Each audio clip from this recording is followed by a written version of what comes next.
အားလုံးပဲမင်္ဂလာပါမြန်မာ data science မှာကြိုဆိုပါရစေကျွန်တော်တင်ဆက်နေတဲ့ Google Data Studio သင်ခန်းစာနံပါတ်28ကိုဒီနေ့လေ့လာတင်ပြမှာဖြစ်ပါတယ်ဒီနေ့လေ့လာတင်ပြမယ့်သင်ခန်းစာဒီပြီးခဲ့တဲ့သင်ခန်းစာရဲ့အဆက်ဖြစ်ပါတယ်သင်ခန်းစာခေါင်းစဉ်ကတော့ Working Together in Data Studio Part 2ဖြစ်ပါတယ်เนาะ Part 1ကိုပြီးခဲ့တဲ့သင်ခန်းစာမှာကျွန်တော်တင်ဆက်ခဲ့ပြီးဖြစ်ပါတယ်ဆိုတော့ဒီသင်ခန်းစာကိုမလေ့လာမီပြီးခဲ့တဲ့သင်ခန်းစာကိုအရင်ပြီးမြောက်အောင်လေ့လာထားဖို့ကျွန်တော်အကြံပြုလိုပါတယ်ဘာကြောင့်လဲဆိုတော့ဒီနေ့သင်ခန်းစာဒီပြီးခဲ့တဲ့သင်ခန်းစာရဲ့အဆက်ဖြစ်ပါတယ်ဆိုတော့ပြီးခဲ့တဲ့သင်ခန်းစာမှာကျွန်တော်တို့ဒီ Working Together in Data Studio ဆိုပြီးတော့ဒီဘယ်လိုမျိုး share လုပ်ရတယ်ပေါ့နော်ဒီ invite people ဆိုတဲ့ option ကိုပြောပြီးတော့ဒီ share လုပ်တဲ့အကြောင်းကိုကျွန်တော်တင်ပြခဲ့ပါတယ်ဒီနေ့မှာတော့ကျွန်တော်တို့ links တွေအသုံးပြုပြီးဘယ်လို share နိုင်လဲနောက်ပြီးတော့ email เนาะ Google Data Studio တွေကနေမိမိရဲ့ report ကို automatic ပေါ့နော်ဒီ automation ဒီ email ဘယ်လိုမျိုး deliver လုပ်နိုင်လဲနောက်တစ်ချက်ကတော့ကိုယ့်ရဲ့ report ကိုအခြားသော third party website တွေမှာဘယ်လိုမျိုး embed လုပ်နိုင်လဲเนาะ embed လုပ်တယ်ဆိုတာဒါမြုပ်တာပေါ့เนาะဘယ်လိုမျိုးဖော်ပြနိုင်လဲပေါ့ဒီမှာ website ရှိတယ်ဆိုရင်အဲ့ဒီ website မှာကိုယ့်ရဲ့ data studio report ကိုအပိုင်းတစ်ခုနဲ့ဘယ်လိုပုံစံမျိုးကျွန်တော်တို့ embed လုပ်နိုင်လဲဆိုတာကိုပါဒီနေ့တင်ပြမှာဖြစ်ပါတယ်အဲ့ဒီနောက်မှာတော့အရေးကြီးတဲ့ဒီ data credential အပိုင်းကိုကျွန်တော်အနေနဲ့တင်ပြလိုပါတယ်เนาะ owner credential viewer credential ဒါတွေဒီပါလေဘယ်လိုကွာခြားလဲเนาะနောက်ပြီးတော့ကျွန်တော်တို့ report writer တွေအနေနဲ့ဒီအချက်လက်တွေကိုဘယ်လိုမျိုးသတိထားသင့်လဲဆိုတဲ့အကြောင်းအရာကိုကျွန်တော်အနေနဲ့ထည့်သွင်းဆွေးနွေးတင်ပြပါမယ်ဒီလိုတင်ပြဖို့တော့ပထမဆုံးကျွန်တော် Google Data Studio ကိုပြန်ပါမယ်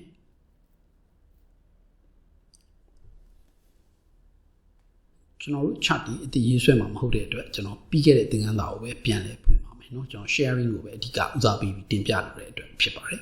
ဆိုတော့ကျွန်တော်တို့ပြီးခဲ့တဲ့သင်ခန်းစာမှာကျွန်တော်ဒီ invite people ဆိုတဲ့ option ကိုတင်ပြခဲ့ပြီးဖြစ်ပါတယ်เนาะအဲ့မှာ manage assets ဆိုတာရှိတယ်အဲ့မှာကို share လုပ်တဲ့သူရဲ့เนาะဒီ email ကိုထည့်ပေးမယ် limitation အနေနဲ့ကျွန်တော်တို့ Gmail account ရှိတဲ့သူကိုပဲ share လုပ်ရတယ်လို့ကျွန်တော်တင်ပြခဲ့ပြီးဖြစ်ပါတယ်ဆိုတော့အခုကျွန်တော်တို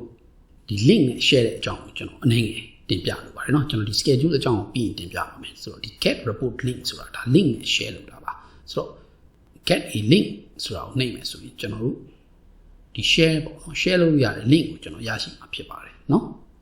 ဒီနေရာမှာအသိပြုရမှာ sharing setting ဖြစ်ပါတယ်ဒီ setting ကိုကျွန်တော်ပြောင်းလဲဖို့လိုပါတယ်เนาะ only specific people can access to this report change sharing setting ဆိုတာကိုကျွန်တော်နှိပ်မယ်ဆိုရင်ကျွန်တော်တို့ပြီးခဲ့တဲ့သင်ခန်းစာမှာလေ့လာထားတဲ့ဒီ invite people ဆိုတဲ့ box ကိုရောက်ရှိမှာဖြစ်ပါတယ်အဲ့မှာကျွန်တော် manage access ကိုနှိပ်မယ်ပြီးသွားရင်ကျွန်တော်ဒီ drop down ပေါ့ link sharing is off เนาะလောလောဆယ်မှာ link sharing ဒီ off လုပ်ထားတယ်ဆိုတော့ဒီအားကိုကျွန်တော် on ပေးဖို့လိုပါတယ်เนาะဒါကိုမေ့လို့မဖြစ်ပါဘူးဒါကိုမေ့မယ်ဆိုရင်ကျွန်တော်တို့ဒီ link အလုံးမလုပ်တဲ့ပြဿနာရှိနိုင်ပါတယ်เนาะဆိုတော့ဒီမှာ click လုပ်မယ်ဆိုရင်ကျွန်တော် link နဲ့ share လုပ်မှာဖြစ်တယ်ကျွန်တော် option တစ်ခုရှိပါတယ်เนาะဒီ link ကိုရရှိတဲ့သူဒီ anyone with link เนาะဒီ link ကိုရရှိတဲ့သူဒီ view လုပ်နိုင်မှာ edit လုပ်နိုင်မှာကျွန်တော်ဒီမှာပြန်ပြီးဆုံးဖြတ်ချက်ချပြီးထားပါမယ်เนาะအကယ် view ပဲလုပ်နိုင်တယ်လို့ကျွန်တော်ရွေးချယ်မယ်ဆိုရင်ကျွန်တော်ဒီ link ကို copy လုပ်လိုက်တာ ਨੇ ဒီ link ပိုင်ဆိုင်တဲ့သူဒီ view ပဲလုပ်ခွင့်ရှိမှာဖြစ်ပါတယ်เนาะကျွန်တော်အခုဒီနေရာမှာတတိထားမိ link sharing on ဖြစ်နေပါပြီเนาะကျွန်တော်အခုန off ဖြစ်နေတယ်เนาะသူ default က off ဖြစ်ပါတယ်ဆိုတော့ link အနေနဲ့ကျွန်တော်တို့ Google Data Studio ရဲ့ report ကို share လုပ်မယ်ဆိုရင်ကျွန်တော် manage access အောက်ကနေ anyone with link ဆိုတဲ့ဒီ option view edit နှစ်ခုလေးတစ်ခုကိုကျွန်တော်တို့ရွေးချယ်ပေးဖို့လိုပါတယ်เนาะပြီးတော့မှ link ကို copy လုပ်ရမှာဖြစ်ပါတယ်အဲ့လိုမဟုတ်ဘူးကျွန်တော်တို့ get report link ကိုတိုက်ရိုက်ကျွန်တော်တို့ယူမယ်ဆိုရင် link sharing ဒီ default အနေနဲ့ off ဖြစ်နေတဲ့အတွက်ကျွန်တော်တို့ link ဒီ accessible ဖြစ်မှာမဟုတ်ပါဘူးเนาะဒီချက်ကိုသတိပြုစီလိုပါတယ်နောက်တစ်ချက်ကတော့ကျွန်တော်ဒီ email ပေါ့ဒီ email delivery ဆိုတဲ့ feature အင်မတန်လေးကောင်းပါတယ်เนาะဒါတော်တော်လေးကိုအဆင်ပြေတဲ့ feature တစ်ခုဖြစ်ပါတယ်ဆိုတော့ကျွန်တော်အနေနဲ့ဘယ်သူတွေကိုပေါ့ဒီ data science report ကို email လုပ်ချင်တယ်ကျွန်တော်ဒီမှာသူတို့ရဲ့ email ကိုရိုက်ထည့်ပေးလို့ရပါတယ်เนาะအခုဒီလိုဆိုရင်ဒီ user ဒီကျွန်တော်တို့လုပ်ထားတဲ့ report ကို email အနေနဲ့ရရှိမှာဖြစ်ပါတယ်ကျွန်တော်အနေနဲ့ email ရဲ့ subject တွေ message တွေကို custom ထည့်ပေးလို့ရတယ်เนาะဆိုတော့ဆိုကြပါဦးကျွန်တော်ဒီ regular updates ပေါ့เนาะပြီးသွားရင် this is the updated report view เนาะကိုကြိုက်ချင်ကိုပေးချင်တဲ့ message ကိုဒီမှာကျွန်တော်တို့ထည့်ပေးလို့ရပါတယ်ပြီးသွားရင်ကိုယ့်ရဲ့ဒီ page မှာဘယ် page တွေကိုကျွန်တော်တို့ဒီ report မှာပါဝင်စေချင်တယ်လဲပေါ့เนาะကိုရွေးချယ်ပေးလို့ရအောင်ဥပမာဆိုရပါဘူးကျွန်တော်ဒီ filter control 1နဲ့2နှစ်ခုကိုပဲကျွန်တော်ပေးချင်တယ်ဆိုရင်ဒီနှစ်ခုကိုပဲကျွန်တော် check လုပ်လို့ရပါတယ်เนาะဆိုတော့ပြီးသွားရင်เนาะဘယ်အချိန်ကနေဘယ်အချိန်ပေါ့เนาะဘယ်အချိန်ကနေဘယ်အချိန်ကျွန်တော်တို့ဒီ report ကို deliver လုပ်ချင်တယ်ဒါဒီ schedule task ဖြစ်ပါတယ်အဲ့ဒီအတွက်သူဒီအချိန်နဲ့ကျွန်တော်တို့ရွေးချယ်ခိုင်းမှာဖြစ်ပါတယ်เนาะဆိုကြပါစို့ကျွန်တော်ဒီ daily မလုပ်ချင်ဘူးနေ့စဉ်ဒီ report ကိုပေးဘူးကျွန်တော်မှာ တစ်ပတ်တစ်ချိန်ပဲကျွန်တော်ဒီ report ပေးခြင်းလဲဆိုရင်လည်းဘယ်နေ့လဲကျွန်တော်တို့ဒီမှာရွေးချယ်ပေးလို့ရပါတယ်ဆိုတော့မိမိရွေးချယ်လိုက်တဲ့နေ့ရစပြီးတော့ကျွန်တော် every Saturday လားเนาะကျွန်တော် Sunday ရွေးမယ်ဆိုရင်ဒါ every Sunday လားဆိုတာ weekly on every Sunday အဲ့လိုမျိုး option ကြီးပေါ်လာမှာဖြစ်ပါတယ်เนาะနေ့စဉ်ကိုပို့ခြင်းလဲဆိုရင်လည်း daily ကိုကျွန်တော်ရွေးလို့ရပါတယ်နောက်တစ်ချက် custom ဖြစ်ပါတယ်เนาะ custom ကြတော့ဒီ every 3ရက်တခါเนาะဒီလိုမျိုးဆိုရင်ကျွန်တော် every 3 day ပေးလို့ရပါတယ်เนาะတခါကိုကြိုက်နှစ်သက်တဲ့ဒီ number ကိုဒီမှာရိုက်ထည့်ပြီးတော့ကြိုက်နှစ်သက်တဲ့အချိန်အတိုင်းအတာကာလကိုဒီဘက်မှာရွေးပေးလို့ရပါတယ်ဆိုတော့ဒီမှာဘာသွားတွေ့ရလဲဆိုတော့ကျွန်တော်တို့တော်တော်လေးကိုဘယ်လိုပြောမလဲရွေးချယ်ခွင့်တွေအများကြီးရှိတာပေါ့เนาะဒီရွေးချယ်ခွင့်တွေအများကြီးရှိတယ်ဒီမိမိ report ကို email ပုံစံနဲ့ deliver လုပ်မယ်ဆိုရင်ကျွန်တော်တို့မှာရွေးချယ်စရာရွေးချယ်ခွင့်တွေအများကြီးရှိပါတယ်เนาะဆိုတော့ဒီဟာကိုကျွန်တော် schedule လုပ်မယ်ဆိုရင်သူသတ်မှတ်ထားတယ်เนาะကျွန်တော်ရေးဆွဲလိုက်တဲ့အချိန်အတိုင်းအတာမှာမိမိရဲ့ report ကို email PDF ပေါ့เนาะ PDF ပုံစံပြောင်းပြီးတော့ email attachment အနေနဲ့ send လုပ်ပေးမှာဖြစ်ပါတယ်เนาะ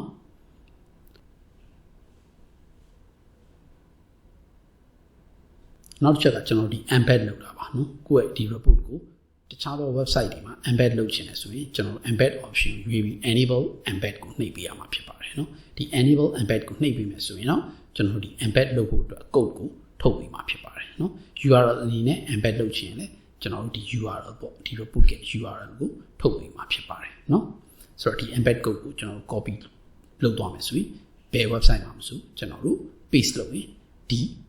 report ဒီအဲ့ဒီ website မှာ iframe ပုံစံမျိုးနဲ့ပေါ်လာမှာဖြစ်ပါတယ်เนาะဒါဘယ်လိုမျိုးမိမိ Google Data Studio အခြားသော website တွေမှာ embed လုပ်နိုင်တယ်ဆိုတာကိုတင်ပြတာဖြစ်ပါတယ်အထူးသတိပြုရမယ့်အချက်ရှိပါတယ်เนาะကိုယ့်ရဲ့ report ထဲမှာ confidential data တွေပါမယ်ဆိုရင်ဒီလိုမျိုးတခြားသော website တွေမှာဒီ embed လုပ်တဲ့ပုံစံမျိုးဒါမလုပ်သင့်ပါဘူးเนาะဆိုတော့ဒီအချက်ကိုတော့သတိထားရမှာဖြစ်ပါတယ်မိမိရဲ့ data report မှာဘယ်လို data တွေပါလဲအဲ့ဒီ data တွေကိုမိမိဒီတခြားလူတွေကိုဖော်ထုတ်ပြသတဲ့နေရာမှာဘယ်လိုမျိုး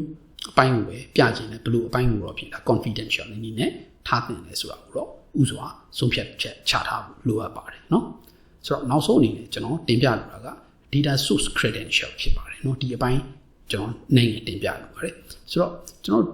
Google Data Studio အသုံးပြုပြီးတော့เนาะဒီမှာ data analytic report တစ်ခုလုပ်လိုက်တယ်ဆိုရင်ကျွန်တော်အဲ့ဒီ report ပေါ်မှာ data source တွေအများကြီးရှိနေတာပေါ့เนาะ data source တစ်ခုတည်းမကရှိနိုင်တယ်ဆိုတော့ဒီလိုမျိုး data source တွေရှိရဆိုရင်ねကျွန်တော်အဲ့ဒီ data source တွေကိုဒီ report ကို share တဲ့အခါကျရင်ဒီ data source တွေ access ကိုပါကျွန်တော် share ရမှာပေါ့ဟုတ်တယ်ဘာကြောင့်လဲဆိုတော့ကျွန်တော်ဒီ report ထဲမှာအဲ့ report ကနောက်ွယ်မှာအဓိက data source ကရှိတာလीเนาะဆိုတော့အဲ့ဒီ data source ကိုကျွန်တော် share တဲ့အခါမှာ option တွေရှိပါတယ်ဆိုတော့အဲ့လိုမျိုး report နဲ့အတူသူ့နောက်ွယ်မှာเนาะဒီ report ပေါ်မှာပေါ်ပြတဲ့ data တွေရဲ့အဓိက main data source တွေကို share တဲ့နေရာမှာကျွန်တော် sharing option နှစ်ခုရှိတယ်တစ်ခုက owner's credential နောက်တစ်ခုက viewer credentialเนาะဆိုတော့ owner credential နဲ့ကျွန်တော်တို့ share မယ်ဆိုရင်ねအဲ့ဒီ report ကပိုင်ဆိုင်တဲ့ owner ရဲ့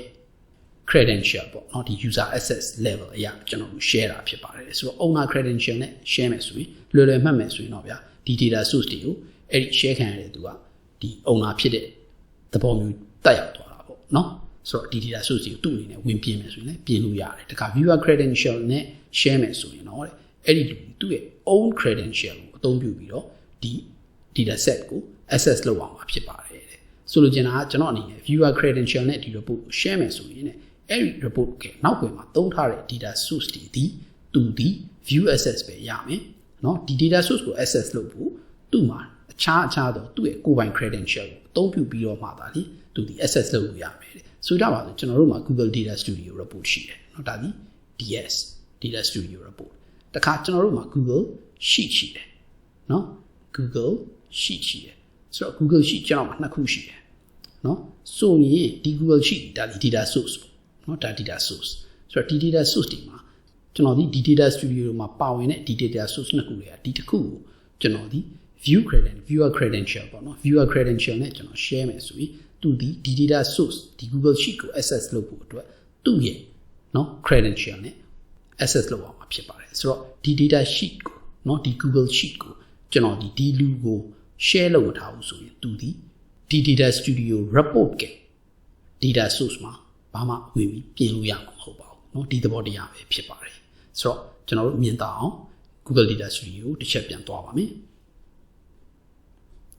data source ရဲ့ credential ဖြစ်တဲ့အတွက်ကျွန်တော် resource အောက်ကိုသွားမယ် manage edit data source ကိုနှိပ်ရပါမယ် ဆိုတော့အခုဒီမှာကျွန်တော်တို့ sample superstore order ဆိုတဲ့ data source ရှိပါတယ်ကျွန်တော် edit ကိုနှိပ်ပါမယ်